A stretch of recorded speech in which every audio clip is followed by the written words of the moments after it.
Grand opening Gokulam signature jewellers మే 4న కూకట్పల్లిలో కాజల్ అగర్వాల్ గారిచే గొప్ప ప్రారంభం.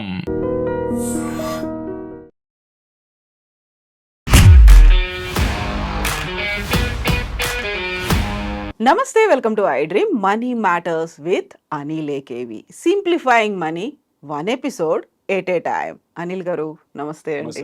సో మనం ఈ ఎపిసోడ్లో బంగారం గురించి మాట్లాడుకోవాలి.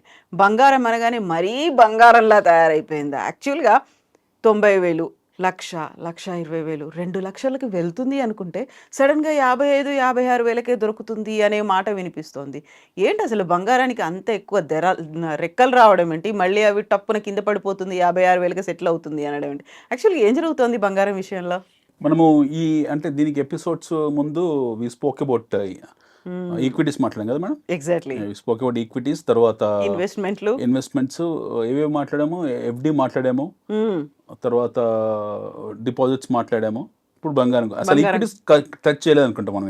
ఇంకా టచ్ చేయలేదు. ఎందులో పెట్టాలి, ఇన్వెస్ట్ ఎందులో చేయాలి అనే దాంట్లో ఉన్నాం మనం. టక్కున మళ్ళీ మనం పాకిస్తాన్కి వెళ్ళొచ్చాము, అక్కడ షేర్ మార్కెట్ ను చూసి వచ్చాము. అవును. సో ఇప్పుడు మళ్ళీ మనం బంగారం గురించి మాట్లాడుకోవాలి. బంగారము ఎంత వెళ్తుంది అనేది అంటే వినడానికి కూడా చాలా హాస్యాస్పదంగా ఉంటుంది. ఇప్పుడు ఒక విషయం చెప్తాను నేను. People will laugh if I say this, but people will regret if I don't buy now. రెండు జరుగుతాయి. Okay, so gold is a wealth. అవును, ఒకటి wealth. Gold is a very కమాడిటీస్లో రకరకాల కమాడిటీస్ ఉంటాయి. ఫెర్రోస్, నాన్ ఫెర్రోస్ ఇలా ఉంటాయి మన కమాడిటీస్. ప్రీషియస్ మెటల్స్ అనేది సపరేట్ కేటగిరీ. ప్రీషియస్ మెటల్స్లో గోల్డ్ అండ్ సిల్వర్ రెండు వస్తాయి. These are the only two elements which are called as precious metals. మీకు మిగతా అన్ని కూడా ఫెర్రోస్, నాన్ ఫెర్రోస్ కింద వస్తాయి. ఈవెన్ కాపర్ కూడా ఈ కేటగిరీలో రాదు. So this are the only two commodities which are considered to be precious commodities. ఎందుకంటే వీటిని తయారు చేయడం పాసిబుల్ కాదు. సో గోల్డ్ విషయానికి వచ్చేప్పటికి మీరు అన్న 54,000 ఎంత 56,000 గోల్డ్. ఇది ఎలా వచ్చిందంటే మార్కెట్లోకి సడన్గా లాస్ట్ మంత్ ఒక కాంట్రవర్షియల్ ఫండ్ హౌస్ ఉంది అమెరికాలో, బై నేమ్ మార్నింగ్ స్టార్. ఈ మార్నింగ్ స్టార్ అనే ఫండ్ హౌస్ ఆ తాలూకు ఫండ్ మేనేజర్ ఎవరైతే ఉన్నారో జాన్ మిల్స్ అని, ఆయన బంగారము పడిపోతుంది 56,000 అంటే మన కరెన్సీ ప్రకారము, అంటే డాలర్స్ డినామినేషన్ తీసుకుంటే అది $1,800 to $1,900 వస్తుంది. కన్వర్ట్ చేస్తే మనకు దట్ విల్ బి అరౌండ్ 54,000-55,000 వస్తుంది అని చెప్పేసి ఒక స్టీక్ వదిలేరు ఆయన. So nobody cares all this. Morning star అనేది చాలా పేరున్న ఫండ్ హౌస్. అది ఒక ఫండ్ హౌస్. అది బేసికల్లీ అది అమెరికాలో ఉంది.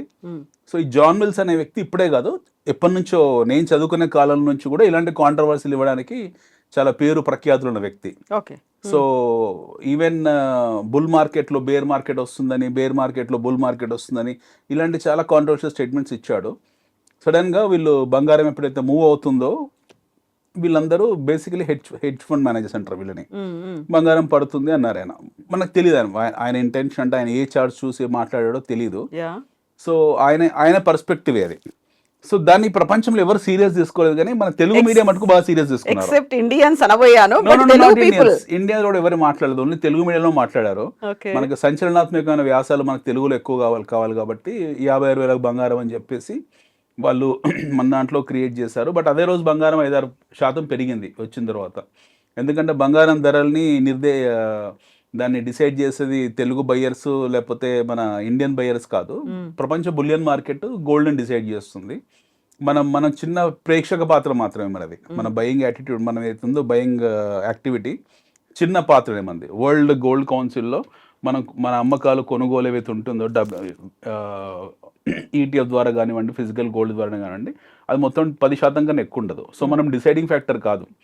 బంగారం ధరలు నిర్ణయించడానికి సగటు భారతీయ కొనుగోలుదారుడు నిర్ణయించలేడు ప్రపంచ గోల్డ్ మార్కెట్ని. సో మార్నింగ్ స్టార్ అనే వ్యక్తి ఎవరైతే ఉన్నారో జాన్ మిల్స్ అతని పేరు, అతను ఆ రోజు ఒక స్టేట్మెంట్ ఇచ్చాడు. బంగారం ధరలు పడిపోతాయి, మీకు 55,000-50,000 వస్తాయి అంటే ఇండియన్ కరెన్సీ ప్రకారం అన్నాడు. దాన్ని బడి కేడ్ ఆఫ్టర్ దట్ 10% ర్యాలీ కొట్టింది. సో ఇలాంటివి మధ్యలో అంటూ ఉంటారు. ఇప్పుడు నాకు తెలిసి నేను కూడా అంటాను, ఏముంది ఏదో స్టోరీ చెప్పి. హిస్టారికల్గా బంగారం ధరల్ని వ్యక్తులు నిర్ణయించారండి, ఫండ్ మేనేజర్స్ నిర్ణయించరు, లేదా ప్రపంచ ఆర్థిక స్థితిగతులు నిర్ణయించవు, లేదా ప్రపంచ పరిణామాలు నిర్ణయించవు, లేదా ఇండియా పాకిస్తాన్ యుద్ధం నిర్ణయించదు, లేకపోతే మన దీపావళి పండుగ కొనుగోలు నిర్దేశించవు, లేదా అక్షయ తృతీయ నిన్న జరిగిన అక్షయ తృతీయ కూడా వాటిని నిర్దేశించదు. ధన్తెరస్ కూడా ఏది కూడా ధన్తెరస్ ఏది కూడా దీన్ని బంగారం ధరలు నిర్ణయించవు. ఆ రోజు కొనుగోలు అమ్మకాలు జరుగుతాయి, 1-2% అటు ఇటు ఉంటుంది తప్పిస్తే మీరు అనుకున్న బులియన్ మార్కెట్ గోల్డ్ రష్ అవుతుందో దాని ప్రపంచంలో ఎవరు నిర్దేశించలేరు. గోల్డ్ ఎందుకు పెరుగుతుంది, ఎందుకు పడుతుంది అంటే కన్సిస్టెంట్ గోల్డ్ ఎందుకు పెరుగుతుంది అనేది మనము చర్చలో భాగంగా చర్చిద్దాం దాన్ని. బట్ ఇన్ డెప్త్ మనం చూడాల్సింది గోల్డ్ ఎలా పెరుగుతుంది అనే దానికి there is something called as M15 chart. ప్రపంచవ్యాప్తంగా అందరు ఫాలో అయ్యేది ఒక చార్ట్ ఉంటుంది, M15 చార్ట్ అనేది. Okay, there are 2 charts. ఒకటి మనకు US$ ఇండెక్స్ చార్ట్ ఒకటి ఉంది, ఓకే, అది ఆక్సిలరీ చార్ట్. అది కాకుండా M15 చార్ట్ అని ఉంది, బేసిక్ చార్ట్ అనమాట. అది మీరు లాస్ట్ 100 years గోల్డ్ తాలూకు గ్రాఫ్ ఉంటుంది, అందులో 100 ఏళ్ళ గోల్డ్ తాలూకు గ్రాఫ్ ఉంటుంది. సో ఈరోజు మనము ఇప్పుడున్న పరిస్థితికి వద్దాము. We'll talk about gold. ఇప్పుడు ప్రజెంట్ 95,000 96,000 ఉంది, ఆల్మోస్ట్ 1,00,000 టచ్, కొంచెం రివర్సల్ తీసుకున్నాము. ఓవర్ పీరియడ్ ఆఫ్ టైం మీరు ఎంత అనుకుంటారు? నాకు తెలిసి 1,25,000, 1,30,000, 1,50,000, 2,00,000, 2-3 ఏళ్ళకు అనుకుంటారు. But if you put the gold 15 chart in place, gold 15 చార్ట్ని ఇలా పెట్టి, ఎందుకు దీని బ్యాక్గ్రౌండ్ కూడా ఎక్స్ప్లెయిన్ చేస్తాను నేను. గోల్డ్ చార్ట్ తాలూకు బ్యాక్గ్రౌండ్ కూడా ఎక్స్ప్లెయిన్ చేస్తాను, దాని తాలూకు వివరణ ఏంటన్నది. ఇలా గోల్డ్ చార్ట్ పెట్టారు మీరు, ఈరోజు మీకు $3,000 ఉంది. Okay, the same gold was around $300 ఒక 1.5 decade బ్యాక్, 15 ఏళ్ళ క్రితము. 15 ఏళ్ళ క్రితం మనకు $300 ఉంది సేమ్ గోల్డ్. ఇదే గోల్డ్ చార్ట్. అంతకు 20 ఏళ్ళ క్రితం $30, $30 ఉండేది. అంటే లాస్ట్ 45 yearsలో, 45 ఏళ్లలో గోల్డ్ హ్యాస్ బికమ్ 100x. అంటే 100 రెట్లు పెరిగింది. అంటే ₹1,000 నుంచి మీకు గత 45 సంవత్సరాల్లో లాస్ట్ 45 years ట్రావెల్లో, బంగారం ప్రయాణంలో last 45 years, latest takes from 1988 నుంచి తీసుకుందాం, are 1989-90 precisely, 80s, late 80s నుంచి, 88 నుంచి ఈ రోజుకు లాస్ట్ 45-46 years ప్రయాణంలో gold has given 100x. Vertical growth అది. మీరు 40 years చార్ట్ తీసుకుంటే, M15 40 years చార్ట్ తీసుకుంటే లాస్ట్ 40 ఏళ్ళ ప్రయాణంలో 100x పెరిగింది. 100x పెరిగింది అంటే ₹1,000 నుంచి ₹1,00,000 వచ్చింది. 100 times పెరిగింది గోల్డ్. ఇదే చార్ట్ని మనం పెట్టి ఇంకో 40 ఏళ్ళకి పెట్టామనుకోండి, ఇదే చార్ట్ యాజ్ ఇట్ ఈస్గా ఇదే చార్ట్ని మనం పెడదాం. ఓకే, ఇదే చార్ట్ని పెట్టాము, లాస్ట్ 40 years చార్ట్ తీసుకున్నాము, అది 100x ఉంది. లాస్ట్ 45 yearsలో మీకు 100x వచ్చింది. నెక్స్ట్ 45 years చార్ట్ని అడుగుదాము ఎక్కడ ఉంటుంది రేట్ అని. ఇమాజిన్ ఎక్కడ ఉంటుంది మీ అంచనా? సో అంతకుముందు 40 years కి ముందు తగ్గుతూ ఉందా, గ్రాడ్యువల్ గా పెరుగుతుందా? లాస్ట్ 100 years చరిత్రలో బంగారం ఇప్పుడు ఒడిదుడుకులు వేరు, వాలటాలిటీ వేరు. There is something called as volatility index, VIX అంటాం. అది పక్కన పెడదాం. మీరు దీర్ఘకాలిక చార్ట్ని చూడండి, గోల్డ్ చార్ట్ని దీర్ఘకాలికంగా చూడండి. Let us take only last 40 years, 45 years chart తీసుకుందాం. ఈ 45 years చార్ట్ లో మీకు 100 times పెరిగింది బంగారం, $1,000 నుంచి $1,00,000 వచ్చింది. నెక్స్ట్ 40 years 45 years ఎక్కడ ఉంటుంది? సో ఇప్పుడు ఉన్నటువంటి ప్రపోర్షన్స్ ఇవన్నీ చూస్తుంటే మళ్ళీ 100x పెరగాల్సిందే కదా బంగారం. అంటే ఎంత కావాలి ఇక్కడ నుండి? 10 లక్షలు అవుతుంది. 10 లక్షలు అవుతుంది, 10 లక్షలు ₹1,00,000 అవుతుంది. ఈ లెక్క ప్రకారం చూసుకుంటే, ఈ లెక్క ప్రకారం చూసుకుంటే మీకు ₹1,00,000 అవుతుంది. So if I say this, next 50 ఏళ్లలో తులం బంగారం ₹1,00,000 అంటే జనాలు నవ్వుకుంటారు నన్ను. But I'm telling you there is a matrix behind this. If I say this, వచ్చే 50 ఏళ్లలో తులం బంగారం ₹1,00,000. Forget about 2 lakhs, forget about 3 lakhs, forget about 4 lakhs. I'm saying that as per M15 చార్టే నేను మాట్లాడుతుంది. గోల్డ్ చార్టే, బులియన్ గోల్డ్ చార్టే దృష్టిలో పెట్టి, ఇంకేది మా ఫండమెంటల్స్ కానీ, జియో పాలిటిక్స్ కానీ, జియో ఎకనామిక్స్ కానీ ఏది దృష్టిలో పెట్టుకోవట్లేదు. నేను ఏది దృష్టిలో పెట్టుకొని మాట్లాడట్లేదు. నేను ఓన్లీ బ్లంట్గా చెప్తుంది ఏంటంటే, లాస్ట్ 50 years చార్ట్ తీసుకున్నాను, చార్టిస్టిక్ ప్యాటర్న్స్ తీసుకున్నాను. ఆ చార్టిస్టిక్ ప్యాటర్న్స్ని యాజ్ ఇట్ ఈస్ కూర్చోబెట్టాను ఇక్కడ. దాని నెక్స్ట్ 50 yearsకు వాటి బౌలింగర్ బ్యాలెన్స్ క్యాండిల్స్టిక్ ప్యాటర్న్ ప్రకారం వెళ్ళి చూస్తున్నాను. సో గత 50 సంవత్సరాల్లో 45 సంవత్సరాలు ఇచ్చిన రిటర్న్, అంటే లాస్ట్ 45 years ఇచ్చిన రిటర్న్ మీకు నెక్స్ట్ 45 years ఈ నిష్పత్తి ప్రకారం ఇవ్వాలి. అంటే లాస్ట్ 45 yearsలో మీకు 100x అయింది, నెక్స్ట్ 45 yearsలో 100x కావాలి. You should not take price గురించి ఆలోచించొద్దు. What is a percentage of return, how many times అంటే 100 టైమ్స్ రిటర్న్ కావాలి. ఈ రోజు నుంచి వచ్చే 50 ఏళ్లకు ఈ లెక్క ప్రకారం చూసుకుంటే ₹1,00,000 into 100 times is equal to 1 crore కావాలి. అవుతుందా? మరి ఈ చార్ట్ ప్రకారం కావాలి కదా, ఈ చార్ట్ ప్రకారం కావాలి. నేను 2 లక్షలు 3 లక్షల గురించి మాట్లాడలేదు, నేను లాస్ట్ 45 years చార్ట్ తీసుకొని మాట్లాడుతున్నాను. M15 చార్ట్ నా ముందు పెట్టుకొని మాట్లాడుతున్నాను. ఎందుకు అయ్యే ఛాన్సెస్ ఉన్నాయి అని చెప్పడానికి రీజనింగ్ ఇస్తాను. ఇది gold is not 2 lakhs, gold is not 3 lakhs, gold is not 4 lakhs. 3 lakh, 4 lakh, 5 lakh, 6 lakhs, 10 lakhs అనేది for gold in a long term is nothing. మీకు వచ్చే 50 ఏళ్లలో వచ్చే 50 yearsలో 45 to 50 years పై చార్ట్ ప్రకారం తీసుకుంటే గోల్డ్ విల్ బి ఈ రోజు ఉన్న తులం బంగారం ₹1,00,000 తులం బంగారము 50 ఏళ్ల చార్ట్లో మీకు ₹1,00,00,000 తులం కనపడుతుంది. ఇందులో మనం ఇంకా వాదనలు ఆర్గ్యుమెంట్స్ ఏం అవసరం లేదు. Let us not get into contemplation arguments. I'm only talking from technical perspective, pure technical. Bitcoin కానివ్వండి, స్టాక్ మార్కెట్ కానివ్వండి, నిఫ్టీ ఇండెక్స్ కానివ్వండి, డౌ జోన్స్ కానివ్వండి, మీరు ప్రపంచంలో ఏ major index including currency index కానివ్వండి, ఏ మేజర్ ఇండెక్స్ తీసుకున్నా సరే there is something called chart. Yes, chartistic analysis ఉంటుంది. ఆ చార్టిస్టిక్ అనాలిసిస్ ప్రకారము మీకు last 40 years chart, next 45 years చార్ట్ని దృష్టిలో పెట్టుకుందాం అంతే. అసెండింగ్ డిసెండింగ్ ఆర్డర్ రెండు. ఆ బ్యాండ్ ఉంటుంది, మీకు వేవ్స్ ఉంటాయి, ఆ బ్యాండ్ వేవ్స్, దాని ప్రకారమే నేను మాట్లాడుతున్నాను. ఆ లెక్క ప్రకారం చూసుకుంటే మీకు నెక్స్ట్ 45 yearsలో తులం బంగారం, 50 yearsలో తులం బంగారం ₹1,00,00,000 తులం ఉండాలి. ఎందుకని ఇంతలా పెరిగింది మనీ?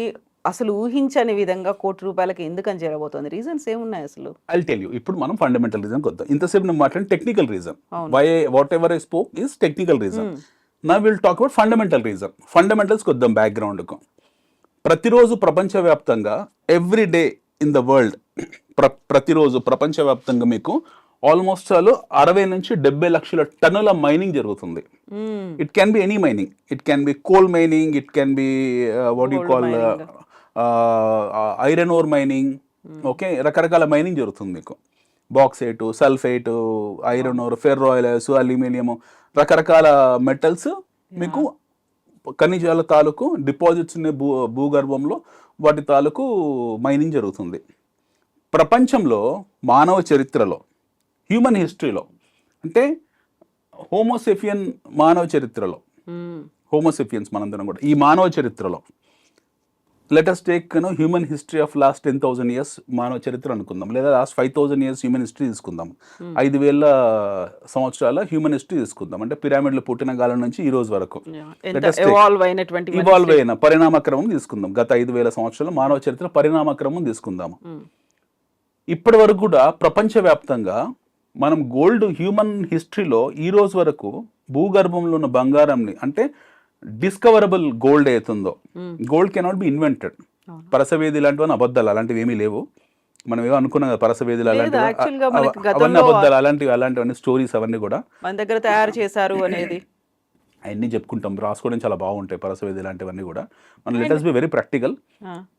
మానవ పరసవేది నిజంగానే ఉండుంటే ఈ పాటి చాలా మంది ప్రతిరోజు ఇంట్లో కూర్చొని మనం పప్పులు ఉప్పులు మనం తయారు చేసుకునేవాళ్ళం, ఇంట్లో పిజ్జా బర్గర్లు తయారు చేసేవాళ్ళము. ఇంకోటి ఇప్పుడు ఈ మధ్య కాలంలో ల్యాబ్ గ్రోన్ డైమండ్స్ అనేసి చూస్తున్నాం, just like lab grown meet లాగా. ల్యాబ్ గ్రోన్ గోల్డ్ లేదు, ల్యాబ్ గ్రోన్ గోల్డ్ ఎక్కడ లేదు. మానవ చరిత్రలో ఈ రోజు వరకు హ్యూమన్ హిస్టరీలో మైన్ చేయబడ్డ గోల్డ్ ఏతుందో it is just nothing but it is merely around 2.5 లక్షల కన్నా తక్కువ టన్స్. 2,40,000 2,50,000 టన్స్ గోల్డ్ మైన్ చేశారు. అంతేనా? ప్రపంచం అంతే. సో అందులో మెజారిటీ మన దగ్గరే ఉందా? ఇండియన్స్ అక్కడికి కూడా వస్తాను, ఆ రేషియోస్ కూడా అక్కడికి వస్తాను. ప్రపంచవ్యాప్తంగా ఈ రోజు వరకు కూడా మైన్ అయిన gold is lesser than 2,50,000 metric tons. మనకి ఇంకా భూగర్భంలో అంటే discoverable gold, gold cannot be invented, discoverable gold అవుతుందో that is hardly another 50-60 metric tons ఉంది భూమిలో, భూమి పొరల్లో. సో ఈ 50-60,000 మెట్రిక్ టన్స్ కోసము మనము ఒకవేళ భూగర్భంలోకి వెళ్ళాలనుకున్నా సరే ఇది పాసిబుల్ కాదు, ఎందుకంటే డీప్ ఇన్సైడ్ పాసిబుల్ కాదు. ఒకటి, గోల్డ్ ఉపరితలంలో ఉన్న గోల్డ్ ఆల్మోస్ట్ మనం ఎక్స్కవేట్ చేసేసాం, భూమిని ఉపరితలంలో ఉన్న భూమిని ఆల్మోస్ట్ ఎక్స్కవేట్ చేసాము. లోపల ఉన్న భూపొరల్లో ఉన్న గోల్డ్ ఇంకా హార్డ్లీ ఉన్న 50-60 అవశేషాలు ఏవవుతున్నాయో అది ఎక్స్కవేట్ చేయాలంటే the cost of excavation would be higher than the cost of gold. Approximate గా ఇప్పటికి ఎంత మనం డిగ్ చేసి తీసుకున్నాం, ఇంకెంత లోతులో మనం ఉంది? ఆల్మోస్ట్ 80-85% గోల్డ్ ని భూపొరల నుంచి తీసేసుకున్నాం. ఎన్ని కిలోమీటర్ల లోపల దాకా? గోల్డ్ ఆల్మోస్ట్ ఒక 500 మీటర్స్ 600 మీటర్స్ దొరికింది మాక్సిమం మనకు దొరికింది. ఓకే. మన దగ్గర కావాల్సిన అడ్వాన్స్ ఎక్విప్మెంట్స్ ఉన్నాయి. భూమి ఇప్పుడున్న ప్రపంచంలో they have done the best possible surveys and they excavated everything. So మనం ఆల్మోస్ట్ ఆల్ గోల్డ్ని ఎక్స్కవేట్ చేసేస్తాం. భూమి మీద ఉన్న గోల్డ్ ఏతుందో, అవైలబుల్ గోల్డ్ ఏతుందో దాన్ని మొత్తం లాగేసుకున్నాం. అంటే మనిషి మానవ చరిత్రలో ఈ రోజు వరకు 240, 250, 2,40,000, 2,50,000 మెట్రిక్ టన్ల బంగారం అవుతుందో ఇది almost all exhaustible gold reserves మొత్తం ఎగ్జాస్ట్ చేసేసాం మనం. ఆ మిగిలిన 50,000, 60,000 టన్స్ అవుతుందో అది కాస్ట్ ఆఫ్ ఎక్స్కవేషన్ ఎక్స్ట్రా ఉంటుంది కాబట్టి అది పాసిబుల్ కాదు. ఒకవేళ ఎప్పుడైనా ఏదైనా అడ్వాన్స్ ఎక్విప్మెంట్ వచ్చి ఎవరైనా కనుక్కొని అది ఎక్స్కవేట్ చేసినా సరే అది 40,000-50,000 టన్నులతో ఉపయోగం లేదు. అది ఈ గోల్డ్ ప్రైసెస్ డిమాండ్ చేయలేదు. ఎందుకంటే ఇప్పుడు ఫర్ ఎగ్జాంపుల్ ఫాజిల్ ఫ్యూయల్ ఉందండి. Let us take the example of fossil fuel let us be మనము చాలా డైనోసార్లకు మన పూర్వీకులకు కృతజ్ఞతలు చెప్పుకోవాలి. మిగిల్చారు ఇప్పటికి. డైనోసార్లు ఎవరైతున్నాయి జంతువులు ఒకప్పుడు లక్షల సంవత్సరాల క్రితము మన భూమండలం మీద ఉల్కాపాతాలు పడ్డప్పుడు, అంటే ఆస్ట్రాయిడ్స్ మన భూమిని హిట్ చేసినప్పుడు ఇక్కడున్న జీవ జంతువు ఏవైతుందో, ఎస్పెషల్లీ ఇది యానిమల్ ఏవైతుందో, డైనోసార్లు కానివ్వండి, లేకపోతే అప్పుడున్న మనుషులు కానీ, జంతువులు కానీ, ఇవన్నీ కూడా అంతరించిపోయాయి. వాటి తాలూకు బోన్ మ్యారో అవుతుంటుందో, అంటే Faasil fuel predominantly happen to be the bone. So calcium అనమాట ఇదంతా కూడా, కార్బన్, ప్యూర్ కార్బన్, కాల్షియం, ఇదంతా ఒక కొన్ని లక్షల సంవత్సరాల తర్వాత ఫాజిల్ ఫ్యూయల్ గా ఏర్పడింది. మనం ఫ్యూయల్ అనం దాన్ని, will call it as fossil fuel, we don't call it as fuel. ఈ రోజు మనం చమురు ఏదో వెలికి తీస్తున్నామో, క్రూడ్ అంటామో, ఈ క్రూడ్ ని మనం దీని బేస్ మెటీరియల్ ని we call it as fuel, but it is not fuel, it is called fossil fuel. So ఈ ఫాజిల్ ఫ్యూయల్ డిపాజిట్స్ అన్ని కూడా కొలంబియాలో కొద్దిగా, అమెరికాలో కొద్దిగా, రష్యాలో, ఇరాన్లో, ఇప్పుడున్న గల్ఫ్ దగ్గర అక్కడక్కడ ఉన్నాయి. సో అవన్నీ మెటీరియల్స్ దెబ్బకు అంతరించిపోయి కొన్ని డిపాజిట్స్ ఏర్పడ్డాయి. So we should be very thankful to మన పూర్వీకులు, మన తాత ముత్తాతలు వెళ్తున్నారో వాళ్ళందరూ ఆ దెబ్బకు, ఆస్ట్రాయిడ్ దెబ్బకు ఫాజిల్ ఫ్యూయల్గా ఏర్పడ్డారు వాళ్ళందరూ కూడా. సో ఈ రోజు మనం ఫాజిల్ ఫ్యూయల్ని ఇంకొక 45 నుంచి 50 సంవత్సరాలు ఎక్స్కవేట్ చేసుకోవచ్చు. అంటే ఈ రోజున రిక్వైర్మెంట్ ప్రకారం ప్రతిరోజు ఇంత బ్యారెల్స్, 5 కోట్ల బ్యారెల్స్, 6 కోట్ల బ్యారెల్స్ చమురు, మనము ఆ చమురు నిక్షేపాలు మనం వెలికి తీస్తూ ఉంటాం. మనిషి అనేవాడు ప్రతిరోజు చమురు నిక్షేపాలు వెలికి తీస్తూ ఉంటాడు. దేశం, మనం let us talk about human being, దేశము, మతము, ప్రాంతంతో సంబంధం లేదు. నేను మనిషిగా మాట్లాడుతున్నాను. సో మనము అంటే మనం ప్రతిరోజు మనుషులము భూమి మీద అక్కడక్కడ రకరకాల వివిధ ప్రాంతాల్లో కొన్ని కోట్ల బ్యారెల్స్ వెలికి తీస్తుంటాం మన నిత్యావసరాల కోసము. డొమెస్టిక్ కన్జంప్షన్ కానివ్వండి, ప్యాసింజర్ వెహికల్స్ కానివ్వండి, కమర్షియల్ వెహికల్స్ కానివ్వండి, ఇండస్ట్రియల్ రిక్వైర్మెంట్ కానివ్వండి, ఏదైనా దానికోసము. ఈ రోజున్న రిక్వైర్మెంట్ని దృష్టిలో పెట్టుకొని ఇలాగే వాడుకున్నా సరే మీకు ఇంకో 50 ఏళ్ళ వరకు కావాల్సిన డిపాజిట్స్ ఉన్నాయి భూమిలో. నాట్ ఓన్లీ బంగారం, ఈ ఖనిజ ఇలాంటివన్నీ కూడా, ఆయిల్ నిల్వ కావచ్చు, బంగారం అంతరించిపోయింది. ఫాజిల్ ఫ్యూయల్ మనకు కావాల్సినంత ఉంది. Let us take coal for example. Coal కూడా మనకు కావాల్సిన రిక్వైర్మెంట్ భూమిలో ఉంది. అంటే ఈ రోజు మనం వాడుతున్న, అంటే కోల్ని మనం ఎమిషన్ పర్స్పెక్టివ్ లో కోల్ మీద డిపెండెన్స్ తగ్గించుకుంటూ వెళ్తున్నాం. ప్రపంచవ్యాప్తంగా కార్బన్ ఎమిషన్ దృష్టిలో పెట్టుకొని ప్రపంచవ్యాప్తంగా పరిణామాలన్నీ కూడా ఎలా ఉన్నాయంటే, ఎమిషన్స్ ని మన ఓజోన్ పొరను కాపాడుకోవాలన్న దృష్టితోటి మనం వాటిని తగ్గించుకుంటూ వెళ్తున్నాం. We're shifting towards hydro electricity mostly, and towards renewable energy, wind energy, solar energy అని చెప్పేసి అటువైపు వెళ్తున్నాం. Solar energy is more effective, cost effective, at the same time more effective energy then the coal. So అటు నుంచి మనం thermal energy నుంచి బయటకు వచ్చేస్తున్నాం, అంటే కైనటిక్ ఎనర్జీ నుంచి బయటకు వచ్చేస్తున్నాం మనం. We're slowly shifting towards the renewable energy. So బహుశా మనకు over a period of time ఇంకొక 5 ఏళ్ళకో 10 ఏళ్ళకో ఈవీ విప్లవం అవుతుందో, ఎలక్ట్రిక్ వెహికల్ విప్లవము, లిథియం విప్లవం ఎప్పుడైతే మొదలవుతుందో సంపూర్ణంగా పూర్తి స్థాయిలో, అప్పుడు మనకి ఇంకా వీటితో పని లేదు. ఏది ఈ ఫాజిల్ ఫ్యూయల్తో పని లేదు. దీన్ని దృష్టిలో పెట్టుకునే గల్ఫ్ దేశాలు ఏం చేస్తున్నారంటే ఆధునికరణ వైపు వెళ్తున్నారు. They are shifting towards the modernisation, looking at the change in the global environment. Business లో వస్తున్న మార్పులను దృష్టిలో పెట్టుకొని బహుశా ప్రపంచంలో వచ్చే 10 నుంచి 10 సంవత్సరాలలో మనకి ఇంకా వీటి అవసరం పడదు. మానవాళి అనేవాళ్ళు మా దగ్గర ఆయిల్ కొనడం మానేస్తారు, వాళ్ళు రెన్యూవబుల్ ఎనర్జీ వైపు వెళ్ళిపోతారు, కంప్లీట్గా ఆల్టర్నేటివ్ ఎనర్జీ వెళ్ళిపోతారని చెప్పి వాళ్ళు మెయిన్ స్ట్రీమ్ ప్రపంచంలో కలిసే ప్రయత్నం చేస్తున్నారు. They are trying to move into the mainstream economies. జనజీవన స్రవంతిలో కలిసే ప్రయత్నం భాగంగానే వాళ్ళు మోడర్నైజ్ అవుతున్నారు, ఎస్పెషల్లీ ఒపెక్ కంట్రీస్ అంటే ఆయిల్ ప్రొడ్యూసింగ్ ఎకానమీస్ ఏవైతే ఉన్నాయో ఆ దేశాలు.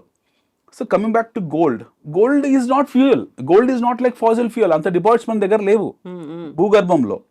ఎట్ ది సేమ్ టైం మనకు we're talking about what you call coal deposits ఉన్నాయి, బాక్సైట్ డిపాజిట్స్ ఉన్నాయి, మ్యాంగనీస్ డిపాజిట్స్ ఉన్నాయి, సిల్వర్ మిక్స్డ్ డిపాజిట్స్ ఉన్నాయి.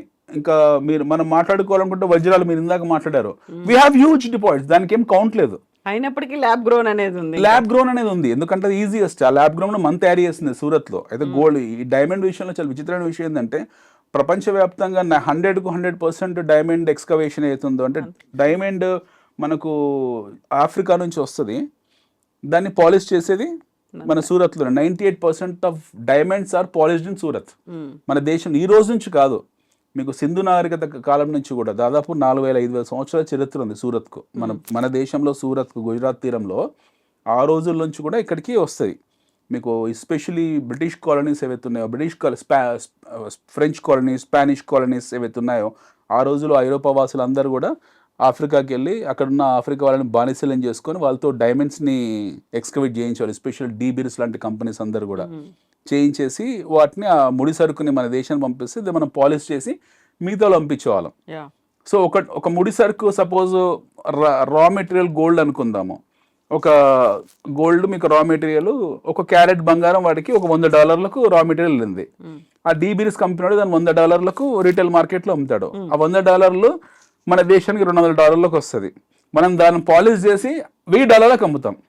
ఈ మొత్తం ప్రాసెస్లో maximum money is made by the Gujarati polishers. ఈ పాలిష్ చేసే వాళ్ళు ఎవరుతున్నారు గుజరాత్లో, వీళ్ళకి ఎక్కువ డబ్బులు మిగులుతాయి ఓన్లీ ది ఫినిషింగ్ చేసినందుకు, పాలిష్ చేసినందుకు. ఇది సపరేట్ సబ్జెక్ట్.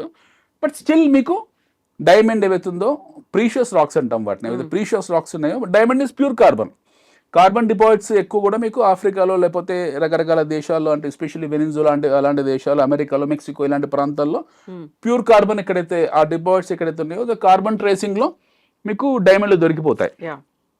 డైమండ్లు దొరికిన తర్వాత పాలిష్ చేసుకుంటారు. డైమండ్ ఎక్స్కవేషన్కు సపరేట్ టెక్నాలజీ ఉంది, వాళ్ళ రిక్వైర్మెంట్ బట్టి వెళ్తూ ఉంటారు. కానీ ఈజియెస్ట్ మెథడ్ ఏంటంటే ఫూల్ చేయడానికి జనాలని మీకు ల్యాబ్ గ్రోన్ డైమండ్స్ ఏవైతే ఉన్నాయో, అంటే కల్చర్డ్ పెరల్స్, మన హైదరాబాద్లో కల్చర్డ్ పెరల్స్ తయారు చేసినట్టు ల్యాబ్ గ్రోన్ డైమండ్స్ ఉన్నాయి. అవసరాలను బట్టి ఖరీదైన డైమండ్ ఇప్పుడు మీకు 100 ఒక క్యారెట్ 10 లక్షలు ఉందంటే 2 క్యారెట్లు 20 లక్షలు ఉంటుంది. సో డైమండ్స్ వచ్చేప్పటికి ఏంటంటే diamond is not a listed entity. మనకు కమోడిటీలో రాదు, డైమండ్ అనేది కమోడిటీలోకి రాదు. Diamond is a precious rock. So డైమండ్కి ఇతిమిద్దంగా దాని ప్రైసింగ్ కానివ్వండి, లేకపోతే దాని వాల్యుయేషన్స్ కానివ్వండి, it is a mostly related to fancy and aesthetics. Okay, diamond అనేది ఈస్థెటిక్స్ వాల్యూ ఉన్నది. సో డైమండ్ని మనము ఒక ఎంటిటీలో ట్రీట్ చేయలేము. But whereas gold is an entity, silver is an entity, even coal is an entity, but diamond is not an entity. మీరు చూడండి విచిత్రంగా, బంగారు బొగ్గుకున్న విలువ వజ్రానికి లేదు. వజ్రం has got aesthetic value then the potential value of usage. So డైమండ్ని మనం ఇండస్ట్రియల్ పర్పస్ కింద వాడతాం, గ్లాస్ కటింగ్ కోసము, లేకపోతే సర్జికల్ ఎక్విప్మెంట్ కింద వాడతాము, డబ్బునోలో ఫ్యాన్సీ కింద వాడతారు. బట్ వేరే when it comes to the potential usage of diamond is has a very limited usage. And నాకు తెలిసి గోల్డ్ లోన్ కింద ప్యూర్ గోల్డ్ కి ఇస్తారు తప్ప డైమండ్ జ్యువెలరీ డైమండ్ వాల్యుయేషన్ ఉండదు. డైమండ్ వాల్యుయేషన్ మారిపోతుంది. మీకు ఈ రోజు హైదరాబాద్ లో ఉన్న డైమండ్, బెంగళూరులో ఉన్న డైమండ్, ఢిల్లీలో ఉన్న డైమండ్, బొంబాయిలో ఉన్న డైమండ్ చాలా డిఫరెన్స్ ఉంటుంది. And diamonds are for ever అనే మాట ఏంటి అసలు? డైమండ్ ఫర్ ఎవర్ అంటే ప్యూర్ కార్బన్ కాబట్టి దానికి జీవితకాలం ఎక్కువ ఉంటుంది. ఆ విషయానికి వస్తే ప్రతి ప్రీషియస్ మెటల్ ఏదైతుందో ఫర్ ఎవర్ అది. Even for example human bone ఉందండి, ఒక మనిషి వెముక ఉంది, వాడిని పాతి పెట్టారు 30 ఏళ్ళు, 30,000 సంవత్సరాలు, 40,000 సంవత్సరాలు, 1,00,000 సంవత్సరాల తర్వాత కూడా వాడికి మీరు డిఎన్ఏ టెస్టులు చేయొచ్చు వాటి మీద. So diamond has got little larger expansion. అది మార్కెటింగ్ మాట. డైమండ్ ఫర్ ఎవర్ మార్కెటింగ్ మాట. 10,000 ఏళ్ళు ఎవడు చూసాడు, ఎవరు బ్రతుకున్నాడు? 100 మందిని ఎవరు చూసారా? ఎవరు చూడలే కదా, అది కూడా డైమండే కదా. సో దాని these are all what you call the theory which is rebounding around diamond as a selling point. USP unique selling point లో ఒకటి diamond has got lot of aesthetic value. Diamond మీద మోజులు చాలా డిఫరెంట్గా ఉంటాయి. డైమండ్ మీద ఎన్ని hope diamond మీద యుద్ధాలు జరగలేదా? కోహినూర్ డైమండ్ యుద్ధాలు జరగలేదా? నాదిర్ షా దగ్గర నుంచి డైమండ్ ఎత్తుకుపోలేదా? మన దగ్గర జాకబ్ డైమండ్, మన దగ్గర నిజాం రాజ్ దగ్గర అయితే పేపర్ వెయిట్ డైమండ్ కింద ఉండేది. So when it comes to diamonds, for example, మన గోల్కొండ మైన్స్ అంటాం మనం. మన గోల్కొండ ప్రపంచంలో ప్రసిద్ధి చెందిన గోల్కొండ మైన్స్. అందరం అనుకునేది ఏంటంటే గోల్కొండ మైన్స్ అంటే గోల్కొండ అత్తాపూర్ దగ్గర ఉంది అనుకుంటారు. ఈ గోల్కొండ కుతుబ్ షాహీ డోమ్ గోల్కొండ అనుకుంటారు. గోల్కొండ అంటే గోల్కొండ సంస్థానంలో ఉన్న మైన్స్. గోల్కొండ సంస్థానం అప్పట్లో చాలా విశాలమైంది. ఇట్ వాస్ స్టార్టింగ్ ఫ్రమ్ హట్టి, కర్ణాటకలో ఉన్న హట్టి మైన్స్ నుంచి మొదలవుతుంది. మనకు అనంతపూర్, రాయలసీమ కొద్ది భాగము, ఇటు పల్నాడు తీరం, గుంటూరు, కృష్ణా పరివాహక ప్రాంతం అంతా కూడా మనకు గోల్కొండ డైమండ్స్ కిందనే వస్తాయి. గోల్కొండ సంస్థానం కిందనే వచ్చేది. సో ఈ ప్రాంతంలో మీకు వజ్రాలు దొరికేవి. ఇప్పుడు కూడా వర్షాలు పడ్డప్పుడు అనంతపురం జిల్లాలో కొంతమంది బయటకు వస్తాయని చెప్పి దొరుకుతాయి. కొంతమందికి ప్రీషియస్ స్టోన్స్ దొరికితే తీసుకెళ్ళి అమ్ముకుంటారు, వాళ్ళు దాన్ని చేస్తారు. ఎట్లంటే మీకు అనకాపల్లి, ఎలమంచిల దగ్గర కొండలో రంగురాల వేటలు జరుగుతాయి అప్పుడప్పుడు. కొంతమంది చనిపోతారు, మాయమైపోతారు ఆ లోయలో పడి. సో ఆ రంగురాల వేటలు జరుగుతూ ఉంటాయి. మీకు ఆ ప్రీషియస్ స్టోన్స్ ఉంటాయి. ప్రపంచంలో ఒక్కొక్క దేశానికి ఒక ప్రీషియస్ స్టోన్ ఉంది. ఫర్ ఎగ్జాంపుల్ మనకు బ్లూ సఫైర్, మనము బ్లూ సఫైర్ నీలం అనుకుంటాం కదా, అది మనకు శ్రీలంక ఫేమస్ నీలానికి. నీలం is Sri Lanka is very famous for Sri Lanka నీలానికి.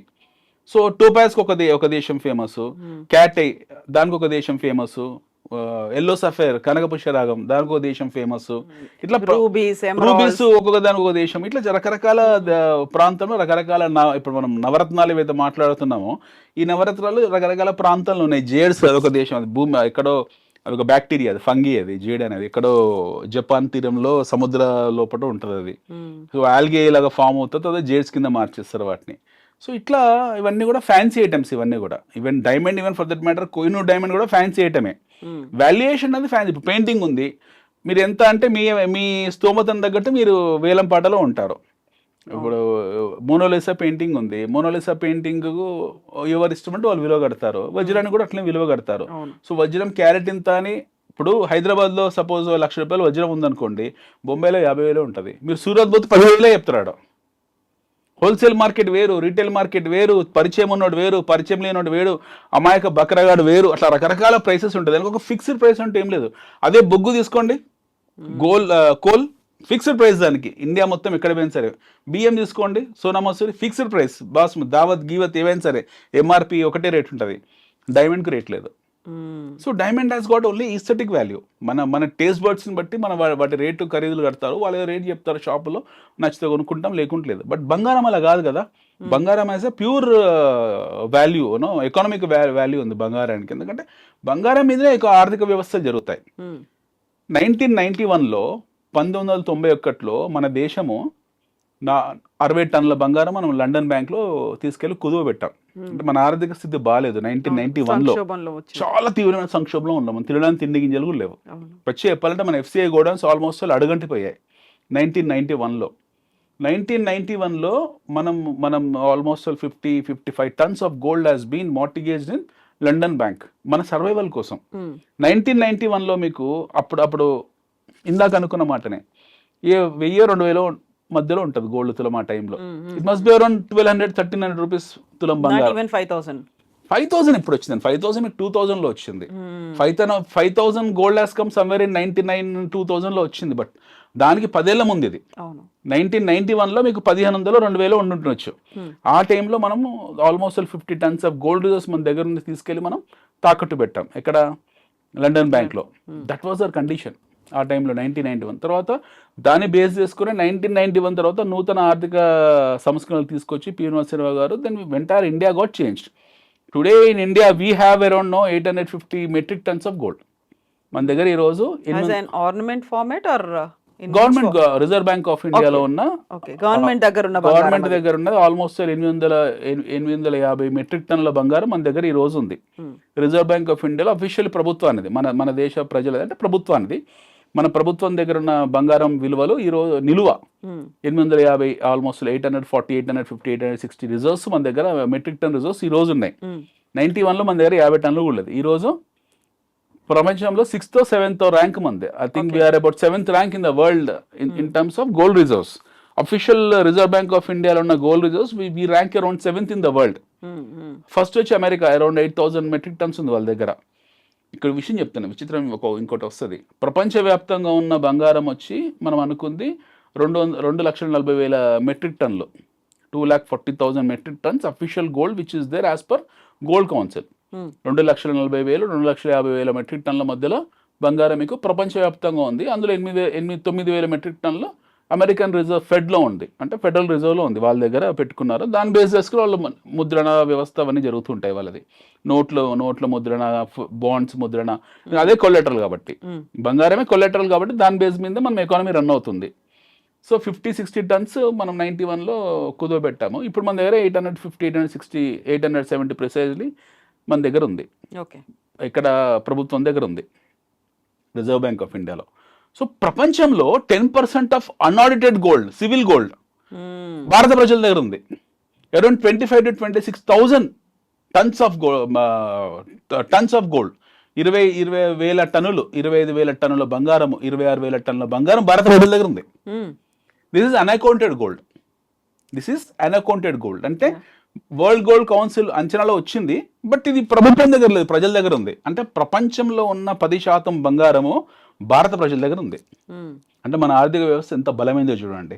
10% of gold across the world, ప్రపంచంలో ఉన్న బంగారం ఏదైతే ఉందో అందులో 10% బంగారం. ప్రపంచంలో 205 దేశాలు ఉన్నాయి. 205 దేశాల్లో భారతదేశం ఒకటి. కానీ 205 దేశాలు పక్కన పెడితే ప్రపంచంలో ఉన్న బంగారంలో 10% మన సామాన్య ప్రజల దగ్గర ఉంది. We should thank our ancestors. మన పూర్వీకులు మెచ్చుకోవాలి. ఎందుకంటే బంగారము అత్యంత ముఖ్యమైన వస్తువు, మన జీవితంలో అతి ముఖ్యమైన భాగం, అంతర్భాగము. అది లేకపోతే మనం బ్రతకాలేమో. బంగారం ఖచ్చితంగా ఉండాలని చెప్పి మనకు తరతరాలుగా నూరిపోసి మనం బంగారం అందరూ మోజనుకుంటారు. బట్ బంగారాన్ని ఒక అతి ముఖ్యమైన కొలెటరల్ సాధనం కింద సృష్టించి మనందరికీ దాన్ని అప్పచెప్పి మన తాత ముత్తాతలు వెళ్ళారు. మన ఇంట్లో మన పూర్వీకులు ఎవరైనా సరే, ఎంత పేదవాడైనా సరే, ఓ తులం బంగారము లేకపోతే 2 తులాల వెండో ఏదో ఒకటి మొత్తానికి చేసే వెళ్ళుంటారు తప్పిస్తే ఫ్రీగా అయితే ఏం వెళ్ళలేదు ఎవరు కూడా. సో 99.9% ఇండియన్స్ ఇదే జరుగుంటుంది. 1% ఎవరైనా దురదృష్టమైన కుటుంబాలు ఉంటే వాళ్ళకి ఏమి ఇచ్చుంటారు ఎవరు కూడా. బట్ 99.9% మన కుటుంబాలే మనకు బంగారము ఆస్తిగా సంక్రమించింది. అయితే ఈ గోల్డ్ 10% ఆఫ్ వరల్డ్ గోల్డ్ అవుతుంది, ఒక 25,000 మెట్రిక్ టన్స్ సివిల్ లైఫ్లో మన దగ్గర ఉంది. మనము last greatest excavation of gold అవుతుందో that was happened in Kolar gold mines. మనకు కోలార్ గోల్డ్ మైన్స్ లో బ్రిటిష్ వాళ్ళు తవ్విన బంగారం అవుతుందో అది అరౌండ్ 900 మెట్రిక్ టన్స్ ఉంటుంది. ఒక 900 టన్నుల బంగారాన్ని కోలార్ గోల్డ్ మైన్స్ తవ్వారు. అంటే బ్రిటిష్ వాడు ఎంత తవ్వుకుపోయిందంటే ఈ రోజు భారత ప్రభుత్వం రిజర్వ్ బ్యాంక్ ఆఫ్ ఇండియా దగ్గర ఉన్న బంగారం కన్నా ఎక్కువ తవ్వేశాడు వాడు. ఆ కాలంలో వాడు ఒకవేళ తవ్వకుండా ఉంటే అంతా మనకే ఉండేది. అఫ్ కోర్స్ వాడు రైలు రోడ్లు వేయించాడు. సరే, బారాగునా ఆఫ్ మాఫ్ అనుకుందాం, ఎందుకంటే శాస్త్రీయ విద్యను వదిలేశాడు. ఆసుపత్రులు, బిల్డింగ్లు, అట్లీస్ట్ కావాల్సిన బ్యారేజ్లు, బ్రిడ్జ్లు ఏదో ఒకటి వాడు అవసరం కోసం ఏం చేసుకున్నా సరే మనం ఆధునిక ప్రపంచంలో నెట్టే వెళ్ళాడు వాడు. He has not done what you call స్వతంత్ర పోరాటం చేస్తాం, మనం తిడతాం, అన్ని చేస్తాం, బాగానే ఉంది. కానీ మన శాస్త్రీయ విద్యని, మనకు శాస్త్రీయ వైద్యాన్ని, ట్రాన్స్పోర్టేషన్ని, అంటే ప్రపంచం మెయిన్ స్ట్రీమ్ వరల్డ్ లోకి మనం లాక్కొని వచ్చి పెట్టేసి వెళ్ళిపోయాడు. దాని కాస్ట్ అనుకుందాం, దాని చలిపోయింది. So he has excavated almost 900 metric tons of gold from Kolar. So ఈ రోజు మన భారత ప్రభుత్వం కన్నా ఉన్నదానికన్నా ఎక్కువ నిల్వల్ని ఆ రోజు తవ్వుకొని పోయాడు. సో ఇంకా ఈ ప్రపంచంలో last 30 years, 40 years, especially last 20 years లో గోల్డ్ ఎక్స్కవేషన్ ఎక్కడ జరగలేదండి. గోల్డ్ తవ్వకాలు కానివ్వండి, లేకపోతే గోల్డ్ భారీ నిల్వలు బయటపడ్డట్టు ఇక్కడ లేవు. ఎక్కడన్నా మీకు 2 కేజీలు, 3 కేజీలు, 6 కేజీలు ఆఫ్రికాలో వీళ్ళు జల్లెడ బట్టి నదుల పొంటి చేస్తే అవన్నీ కూడా 5 గ్రాములు, 10 గ్రాములు, 20 గ్రాములు, 100 గ్రాములు, ఆ 2 కేజీలు, 3 కేజీల బంగారం తప్పిస్తే మీకు భారీ నిల్వలు ఎక్కడ దొరకలేదు. అంటే మనం మెకనాస్ గోల్డ్ చిన్నతనంలో చూసిన మూవీస్లో, వైల్డ్ వెస్ట్ మూవీస్ ఉండేవి ఒకప్పుడు, అన్ని బంగారం రిలేటెడ్, అంటే ఫర్ ఫ్యూ డాలర్స్ అని కొన్ని మూవీస్ ఉంటాయి, వెస్ట్ మూవీస్, కౌబాయ్ మూవీస్ ఉంటాయి. మెకనాస్ గోల్డ్ తర్వాత ఇట్లా కొన్ని సినిమాలు ఉంటాయి మీకు, wild west, for few dollars, ఇట్లాంటి కొన్ని మూవీస్ ఉన్నాయి. ఈ మూవీస్ అంతా కూడా గోల్డ్ బేస్డే. ప్రతిది కూడా గోల్డ్ బేస్డే, అన్ని గోల్డ్ బంగారం చుట్టే తిరుగుతాయి. They something called as California gold rush. ఒకప్పుడు అమెరికాలో కాలిఫోర్నియా గోల్డ్ రష్ అని చెప్పి ఎక్కడ పడితే అక్కడ గోల్డ్ని నిక్షేపాల కోసం వెతికారు. ఒక మ్యాడ్ డాగ్ లాగా, పిచ్చోల్ లాగా తిరిగారు బంగారం నిల్వల కోసం. అంటే బంగారం విలువ ఎప్పుడైతే తెలిసిందో వాటి నిల్వల కోసం అన్వేషణ మొదలు పెట్టారు. That is called as California gold rush. అట్లా వాళ్ళకి ఏం దొరికింది లేదు, ఏం లేదు. నాజీ గోల్డ్ రష్ ఇస్ నాజీలు ఎస్పెషల్లీ ఆ టైంలో మొదటి ప్రపంచ యుద్ధం వాళ్ళ మీద ద్వేషం పెంచుకున్నప్పుడు యూదుల మీద వాళ్ళని చంపి వాళ్ళ నుంచి బంగారం లాక్కునే వాళ్ళు. సో నాజీ గోల్డ్ రష్లో హిట్లర్ తాలూకు బంకర్లలో విపరీతం బంగారం ఉండేది మాయమైపోయిందని చెప్పారు. సో ఎంతున్నా సరే మనం ఎన్ని గోల్డ్ చుట్టూ మహాభారతం కాలంలో ప్రతిరోజు ఆయన ఎవరు సాత్రాజిత్తు సూర్య భగవానుడిని ప్రార్థించి వచ్చిన బంగారం ప్రతిరోజు అనంతమైన బంగారం ఇచ్చేవాడు కదా. ఆ రోజు లెక్క నుంచి పిరామిడ్ తవ్వకాల్లో ఉన్న లెక్క వాళ్ళు ఆ రోజు దాన్ని ఎపిటామ్ పెట్టిన బంగారం నుంచి అలెగ్జాండర్ శవపేటిక నుండి క్లియోపాత్ర వాడిన బాత్రూమ్ టబ్బుల నుండి ఈరోజు అంబానీ కొడుకు పెళ్లి వరకు లేదా మీరు నేను వేసుకున్న నగల వరకు ఎంత తీసుకున్నా సరే భూమి మీద ఉన్న బంగారం వచ్చి కేవలం 240 నుంచి 250 వేల మెట్రిక్ టన్నులు మాత్రమే. That's it. Gold is absolutely precious అని ఊరికే అనలేదు, అత్యంత ప్రీషియస్ అనమాట. అది విలువైనది. ఇట్ కెనాట్ బి మ్యానుఫ్యాక్చర్డ్, దాన్ని తయారు చేయలేము. సో ఈ పరసవేది అనేది ఒక పిట్ట కథ మాత్రమే, అది నిజం కాదు. అది నిజమై ఉంటే పాటికి అంత ఒకవేళ ఇద్దరు చేసి మన అల్లావుద్దీన్ అబుద్దౌద్ కథల్లో ఉంటే ఉండొచ్చేమో, కానీ అది ప్రూవ్డ్ కాదు సైంటిఫికల్లీ. అలాంటివి ఏం జరగలేదు. ఒకటి. రెండోది ఎక్స్కవేషన్ ఎక్కడ జరగట్లేదు మీకు ప్రపంచవ్యాప్తంగా. రెండోది గోల్డ్ని దృష్టిలో పెట్టుకొని మన ముద్రణా వ్యవస్థ ఉంటుంది, కరెన్సీ ముద్రణా వ్యవస్థ ఉంటుంది. ప్రపంచంలో అనిశ్చితి ఎప్పుడూ ఉంటుంది. మనిషి పుట్టినప్పటి నుంచి మానవుడు మనిషిగా అవతరించినప్పటి నుంచి ఈ రోజు వరకు కూడా ప్రతిరోజు ప్రపంచంలో ఏదో చోట యుద్ధాలు వస్తూనే ఉంటాయి. ఇప్పుడు మనకి ఇండియా పాకిస్తాన్ ఈ రోజు రేపు బాంబులు వేసుకుంటాం మనం. సో ఇలాంటివి ప్రపంచవ్యాప్తంగా మొన్నటిదాకా రష్యా ఉక్రెయిన్, అంతకుముందుకు మీకు జార్జియా చెచెనియా, దానికన్నా ముందు ఇరాన్ ఇరాకు, మొన్నటిదాకా ఇజ్రాయెల్ హమాస్ హిజ్బుల్లా. మీకు నాన్ స్టాప్గా ప్రతిరోజు ప్రపంచవ్యాప్తంగా ఏదో ఒకటి జరుగుతూనే ఉంటుంది. You keep on facing everyday anything. ఆ వాలటాలిటీ ఉంటుంది. What will happen is volatility. ఇప్పుడు ట్రంప్ అధికారంలోకి వచ్చాడు రెండోసారి. ట్రంప్ రెండోసారి అధికారం రాగానే రకరకాల పన్నులు విధించాడు, నానా గందరగోళం చేశాడు, కన్ఫ్యూజన్ క్రియేట్ చేశాడు. People rush towards gold. ఎందుకు గోల్డ్ వైపు వెళ్ళారు అంటే gold is safer than equity అనుకొని వెళ్ళారు, గోల్డ్ వైపు వెళ్ళారు. ఇప్పుడు ఆయన ట్రంప్లు విత్డ్రా చేసుకుంటూ పన్నులు కొంచెం కొంచెం సుంకాలను సడలించుకుంటూ కాంప్రమైజ్ అవుతూ వెళ్తున్నాడు. దానివల్ల 2%, 3%, 5%, 10% కరెక్ట్ అవుతుంది. మాక్సిమం గోల్డ్ హిస్టారికల్గా ఎప్పుడు కూడా మీకు 30-40% కరెక్ట్ అయినట్టు ఎక్కడ లేదు చరిత్రలో. ఆ కరెక్షన్ మీకు వచ్చినప్పుడు గోల్డ్ క్రాష్ ఉంటుంది, గోల్డ్ కరెక్షన్ మాత్రమే ఉంటుంది. ఆ గోల్డ్ కరెక్షన్ వస్తే మీకు ఆల్మోస్ట్ 5-6%, 7%, 8% ఉంటుంది తప్పిస్తే. ఇందాక మీరన్న 56,000 మార్నింగ్ స్టార్ రాసిన స్టోరీ అది అదొక పెద్ద, అది కాశీ మజిలీ కథ. అది అబద్ధం, అది అలా జరగదు. ఎందుకనంటే మీ గోల్డ్ $1,800 వచ్చిందంటే వ్యవస్థలన్నీ అతలాకుతలం అయిపోతాయి. ఒకటి. రెండో ఏంటంటే people will go for mad rush మళ్ళీ 3%, 4%కు. ఇక్కడ స్టోరీ అంటే 2025 అక్షయ తృతీయ, నిన్న కాకముందు అక్షయ తృతీయ 95,000 తులం బంగారం కదా. India has sold the highest gold on 1 single day. మన అక్షయ తృతీయ రోజు 95,000 రూపాయల బంగారం ఉన్నా సరే ఆ రోజు జరిగిన అమ్మకాలు 16,000 కోట్ల రూపాయల చేంజ్. అంటే $2 బిలియన్ గోల్డ్ అమ్మకాలు జరిగాయి, రీటైల్ అమ్మకాలు. ఐఎమ్ టాకింగ్ అబౌట్ జిఎస్టీ షాపుల్లో జిఎస్టీ కట్టైన బంగారము ఆల్మోస్ట్ 16,000 కోట్ల రూపాయలు. ఎప్పుడు 1 single day I'm talking about. So ఈ 16,000 కోట్లు కాదు, 1,00,000 కోట్లు పెట్టి కొన్నా సరే గోల్డ్, ఇంటర్నేషనల్ గోల్డ్లో మన దీని విలువ చాలా తక్కువ. But still people are running for it because that 1-2% correction ఆ రోజు 2-3% పడింది. అక్షయ తృతీయ వచ్చింది, సెంటిమెంట్ అందరం కొనుక్కొని ఉంటాం కొద్దిగా మన స్తోమతను బట్టి. People went and bought it. So మీకు గోల్డ్, ఈ వాట్ ఈస్ గోల్డ్ అనేది అంటే గోల్డ్ మన వ్యవస్థకు ప్రత్యామ్నాయం. It is the alternative for the society. Gold has got so many components. మీకు అందులో ఫియర్ కాంపోనెంట్ ఉంటుంది, సేఫ్టీ కాంపోనెంట్ ఉంటుంది, రేరెస్ట్ ప్రీషియస్ మెటల్ తాలూకున్న విలువ కాంపోనెంట్ ఉంటుంది, ఎక్స్చేంజ్ మారకం కాంపోనెంట్ ఉంది, డాలర్ ఉంటుంది, రూపీ ఉంటుంది, ప్రపంచంలో అన్ని కరెన్సీస్ ఉంటాయి, హెడ్జింగ్ ఉంటుంది. అన్నిటికీ మించి సేఫెస్ట్ కొలాటరల్ అది. అండ్ దానికన్నా మించి it is non available, non discoverable, non inventable. అయితే ఇప్పుడు అనిల్ గారు, యూజువల్గానే బంగారానికి సంబంధించి ఒక ఎంతైతే సెంటిమెంట్, ట్రెడిషనల్ వాల్యూ ఉందో ఉండేటువంటి ఇంకొక సెంటిమెంట్ కూడా ఏంటంటే బంగారం ధర పెరుగుతున్నప్పుడు భయపడి కొంటారు, అది ఎంత అవుతుందో అని.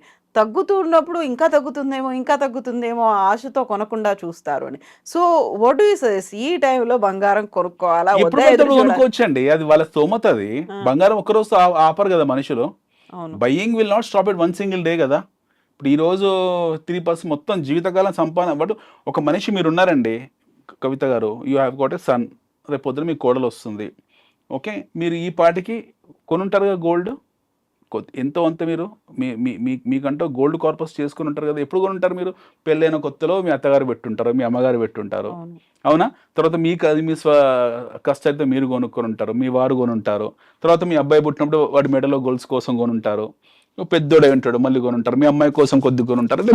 మీకు తెలియకుండా మీరు యావరేజ్ చేసుకుంటే జీవితకాలంలో మీరు గోల్డ్ కొన్నప్పుడు 5,000 6,000 ఉండి ఈ రోజు ₹1,00,000 అయింది. Have you bothered? అది 5,000 ఉన్నా 10,000 ఉందా 30,000 ఉందా 50,000 మీరు కేర్ చేశారు అదన్నీ? ఈ చర్చించుకోవడానికి ఇవన్నీ ఈ రోజు మనం చర్చిస్తాం అంతే. Let us understand. ఈ రోజు 95 మొన్నటిదాకా 70,000-80,000 ఉన్నప్పుడు అబ్బో అయ్యో అమ్మ అనుకున్నారు జనాలు. 95,000 వచ్చింది, ₹1,00,000 హిట్ అయింది. సైకాలజీ 3% కరెక్షన్ వచ్చింది, 95,000 పోయింది. అదే రోజు అక్షయ తృతీయ, రెండు కలిసి వచ్చాయి. ₹1,00,000 టచ్ అయ్యి 95కి వచ్చింది. చలో let us go and buy, మళ్ళీ 1,00,000 అవుతుంది అంట అనేది ఒక ఫియర్ ఫ్యాక్టర్. రెండోది ఆ రోజు ఆస్పీషియస్ అనే ఇంకొక fear factor. We have to buy, let us keep our cash in gold అని కూడా ఇంకో ఫ్యాక్టర్. సో మీకు రకరకాల ఫ్యాక్టర్స్ ఉంటాయి. రేపు పొద్దున 110కో 120కో 130కో పోతుంది. అరే నా కళ్ళ ముందు మొన్నదాకా 90,000 ఉండే, ₹1,00,000 అంటే ఇప్పుడు అనుకుంటున్నాం కదండి. పోయిన సంవత్సరం 60,000 ఉండేది, ఈ రోజు 1,00,000 అయిందని అనుకుంటున్నాం కదా. రేపు 2,00,000 అయినాడు అనుకుంటాం. ఎట్లా అరే మొన్నదాకా 1,00,000 ఉండేది, నా కళ్ళ ముందు 2,00,000 అయిందని. Is anyone bothered to think that gold was around 25,000 years back? 2015లో 30,000 ఉందేమో. 2015లో 30,000, 2025లో మీకు ₹1,00,000. 300% రిటర్న్ మీకు. ఇది 30,000 ఉన్నప్పుడు అలాగే అనుకున్నారు అందరూ, అది కరెక్ట్ అయిపోతుంది 22, 23కి వస్తుంది. రాలేదు. 30 నుంచి మీకు 1,000 2,000 తగ్గు ఉంటుంది. అటు నుంచి మళ్ళీ 40 కొట్టింది, కన్సిడరేట్ అయింది, మళ్ళీ 50 కొట్టింది, 50,000 పెద్ద పెద్ద తాటికి అక్షరాలు 1,00,000 బంగారం అని నాకు ఇంకా స్టిల్ రిమెంబర్. ₹50,000 తులం బంగారం అని. ఈరోజు ₹1,00,000 నుంచి రాశారు, 2,00,000 మర్చిపోతారు దీన్ని. సో మనం అనుకున్నట్టు ఇంకా గోల్డ్ ఫర్దర్గా ఎక్స్కవేట్ చేయడానికి ఇది ఫాజిల్ ఫ్యూయల్ కాదు, దీన్ని సృష్టించలేము. మీరు అనుకున్న కల్చర్డ్ పర్ల్స్ కాదు ఇవి. మనం ఓల్డ్ సిటీలో వెళ్ళి కార్ఖానాలో తయారు చేసినట్టు ముత్యాలు కాదు ఇవి, మ్యానుఫ్యాక్చర్ చేయడానికి అత్తర్ సీసాలు కాదు. మోయింజాయి మార్కెట్లో తయారు చేసుకునే అది జనతుల్ ఫిర్దౌస్ కాదు ఇది, పుక్కడ దొరకడానికి. Gold is gold, it is not available anywhere. It is absolutely impossible to go and dig gold at this point in time. For ఎక్కడో మిగిలిన అవశేషాలని మనం ఖరీదైన ఎక్విప్మెంట్ పెట్టి తవ్వడం అనేది పాసిబుల్ కాదు. తవ్వినా దాని కాస్ట్ ఎక్కువ అవుతుంది. రెండోది అసలు అవైలబిలిటీ లేదు. There is no gold available on this earth. చాలా తక్కువ క్వాంటిటీలో, చాలా తక్కువ మోతాదులో అక్కడెక్కడెక్కడ ఉన్నది. దానికోసం సామాన్య ప్రజలు పోవాలి తప్పిస్తే ప్రభుత్వాలు అధికారికంగా గోల్డ్ ఎక్స్కవేషన్ డిగ్గింగ్ ఆల్మోస్ట్ ఆపేశారు అందరు కూడా. సో ఇప్పుడు ఇలాంటి కండిషన్లో ఇమాజిన్ మీరు చెప్పినట్టుగా ఇంకో 40 ఏళ్ళు 50 ఏళ్ల తర్వాత, ఉప్పని 60 ఏళ్ల తర్వాత గోల్డ్ జ్యువెలరీ షాప్స్ అనేవి కనిపిస్తాయి. అక్కడ వెళ్ళి కొనుక్కోవడానికి ఉంటాయి. ఎందుకుండవు? ఎందుకంటే మొత్తం లిమిట్స్ అన్ని రిసోర్సెస్ అన్ని తగ్గిపోయింది, రొటేషన్ అవుతుంటాయి, ఇవే రన్ అవుతుంటాయి మన మధ్యలో. ఇప్పుడు లలిత జ్యువెలర్స్ ఉంది అంత గోల్డ్ అంతా కూడా ఏమైనా భూమిలో ఆయన పోయి ఆయన సారు వెగి తీసుకొచ్చాడు, ఆయన ఏమన్నా కాదు కదా. It is not that Kalyan jewellers లో పోయి నాగార్జున తోకొని గడపారేసుకు తోకొని రాలే కదా. It is not that this people have got. This is a process, cycle process. ఒక ఆర్నమెంట్ కొనుక్కున్నాము, ఒక గొలుసు కొనుక్కున్నాము, ఇంకో ఎక్స్చేంజ్ చేసుకున్నాం, ఈ గొలుసు ఇచ్చేసి ఇంకో గొలుసు తీసుకున్నాము, అక్కడే రొటేషన్ అవుతుంది అది. Yes, at the same time we also import gold. మనం కూడా ప్రపంచాన్ని బంగారాన్ని ఇంపోర్ట్ చేసుకుంటాం. ప్రతి సంవత్సరం మనం భయంకరంగా ఇంపోర్ట్ చేస్తాం మనం. అది కూడా రొటేషన్ లో ఉన్న గోల్డే అది. ఇది మన మధ్యలో తిరుగుతుంటుంది. ఈ 2,50,000 టన్నుల బంగారం అవుతుందో ప్రపంచంలో ఇది మన మధ్యలో తిరుగుతుంటది, just like bitcoin mining. So it is impossible to go and mine. It's not possible to go and mine. ఇప్పుడు మన భూమండలం మీద ఉన్న అధికారి అంటే గోల్డ్ కౌన్సిల్ చెప్పిన లెక్క ప్రకారము 2,00,000 ఇందాకన్నది అదే అప్రాక్సిమేట్లీ 245-246 ఉంటుంది. 2,50,000 టన్నుల బంగారం మీద ఉంది. ఇవే తిరుగుతాయి మన దగ్గర. ఇంకా మ్యాక్సిమం యాడ్ అయితే ఇంకొక 50,000 టన్నులు యాడ్ అవుతుందేమో వచ్చే 40-50 ఏళ్ళలో. ఎందుకంటే ఆ మిగిలిన ఏవైతున్నాయో ఆ అవశేషం ఏతుందో అక్కడక్కడ డస్ట్, గోల్డ్ డస్ట్ అవుతుందో అది ఫైనల్గా అది ఎక్స్కవేట్ చేస్తారు ఎవరో ఒకరు, ఆకలి ఉన్న దేశాలు, వాళ్ళకి అవైలబిలిటీ ఉంది. బట్ అంతే, ఇంకా ఎంతకన్నా ఫర్దర్గా ఏమీ లేదు. We don't have nothing. ఎందుకంటే మన రైడర్ సిస్టమ్ కానివ్వండి, మన అల్ట్రాసోనిక్ సిస్టమ్ కానివ్వండి, వాడు 10 కిలోమీటర్లు 20 కిలోమీటర్లు కొట్టి చూసారు వాటితోటి. They have done every scanning on this earth. భూపరల్లో ప్రతి స్కానింగ్ చేశారు. ఈ రోజు వరకు ఉన్న మన latest technology, advance technology, laser beam technology అన్నీ వాడారు, చూశారు. ఈ రోజు వరకు కూడా ఇంతే పరిస్థితి మనకు ప్రపంచంలో. ఇంకా భూమిలో 60 కిలోమీటర్లు 70 కిలోమీటర్ల లోపలికి పోయే సత్తం అనేది లేదు. We cannot go. మనం మ్యాక్సిమం 3 కిలోమీటర్ల లోపల పోతే కాలిపోతారు వాడు. ఎందుకంటే ఆ టెంపరేచర్ తట్టుకోలేరు, 1000 డిగ్రీలు అంతవరకు పోలేరు ఎవరు కూడా. దాని తర్వాత ఫ్యూచర్ అండ్ టెక్నాలజీ కనుక్కుంటే చెప్పలేదు. దాని కింద ఉన్నంత వాల్కనో లావాసే ఉంటాయి, అక్కడ ఏమి ఉండదు. సో బంగారం ఈజ్ వాట్ యు కాల్. ఇంకో విషయం ఏంటంటే ప్రతి గోల్డ్ ఈజ్ సంథింగ్ మనం అందుకే లక్ష్మిని, బంగారాన్ని మనము దేవునితోనే కొలిచాము. మీకు తెలుసా ప్రతి మనిషి శరీరంలో 0.2 మిల్లీగ్రామ్ బంగారం ఉంటుంది. నా దగ్గర లేదు అనకూడదు బంగారం, మీరు అనకూడదు, నేను అనకూడదు, బయటికి కనిపించదు, ఆభరణాల్లాగా ఉండదు అది. మన శరీరంలో ప్రతి మనిషి శరీరంలో 0.2 మిల్లీగ్రామ్ ఆఫ్ గోల్డ్ ఉంటుంది. Every human being has, only human being, not all animals. అన్ని జంతువులు కాదు, మళ్ళీ మనిషే. మిగతా జంతువులు తెలియదు, బట్ మనిషే. ఓకే, మనిషిలో 0.2 grams of gold is been there. వాడి శరీరంలో 0.2 milligrams of gold is there. So ఎవడు పేదవాడు కాదు. బంగారం నాకు లేదని ఎవరు ఫీల్ అవ్వాల్సిన అవసరం లేదు. You should not feel that you are no goldless. నాకు బంగారం లేదు, నా ఒంటి మీద బంగారం లేదని ఎవరు ఫీల్ కాకూడదు. మనకు తెలుసో తెలియకో ప్రకృతి మనకు వరం ఇచ్చింది. 0.2 మిల్లీగ్రామ్స్ ఆఫ్ గోల్డ్ మన శరీరంలో, మనిషి శరీరంలో ఉంటుంది. సో అనిల్ గారు, ఇప్పుడు ఎలాగో మనం గోల్డ్ గురించి మాట్లాడుకున్నాం కాబట్టి, గోల్డ్ ఎస్కవేషన్, గోల్డ్ ఎంత ఉంది ఏంటి అనేది మాట్లాడుకున్నాం కాబట్టి, నెక్స్ట్ ఎపిసోడ్లో మనం గోల్డ్ మీద షేర్స్ లేకుంటే గోల్డ్ని ఎలా తీసుకోవాలి, ఎలా ఇన్వెస్ట్ చేయాలా, గోల్డ్ని ఏ ఫామ్లో కొనుక్కోవాలి, ఇలాంటిది కూడా మనం మాట్లాడుకోవచ్చు గోల్డ్ గురించి. ఇంకో ఎపిసోడ్ గోల్డ్ మీద కంటిన్యూ చేద్దాం. ఇప్పటికైతే ధర పెరిగిపోతోంది. సరే, ఇది సింపుల్, మీకు అన్నది అదే simple. M15 chart last 45 years పెట్టండి, నెక్స్ట్ 45 ని ఇంటర్సెప్ట్ చేయండి. మీరు దాన్ని there is something called chart interaction, అది చేస్తే మీకు అర్థమైపోతుంది. సో అనివార్యమైనటువంటి పరిస్థితి ఉంది కాబట్టి ఉన్నంతలో మనం ఏం చేయాలి, ఎలా సేవ్ చేసుకోవచ్చు, సో ఇన్వెస్ట్ చేయాలా, ఏం చేయాలి, ఈక్విటీలా, ఇవన్నీ కూడా మనం మాట్లాడుకుందాం నెక్స్ట్ ఎపిసోడ్ లో. తప్పకుండా. Thank you so much Anil garu. Thank you.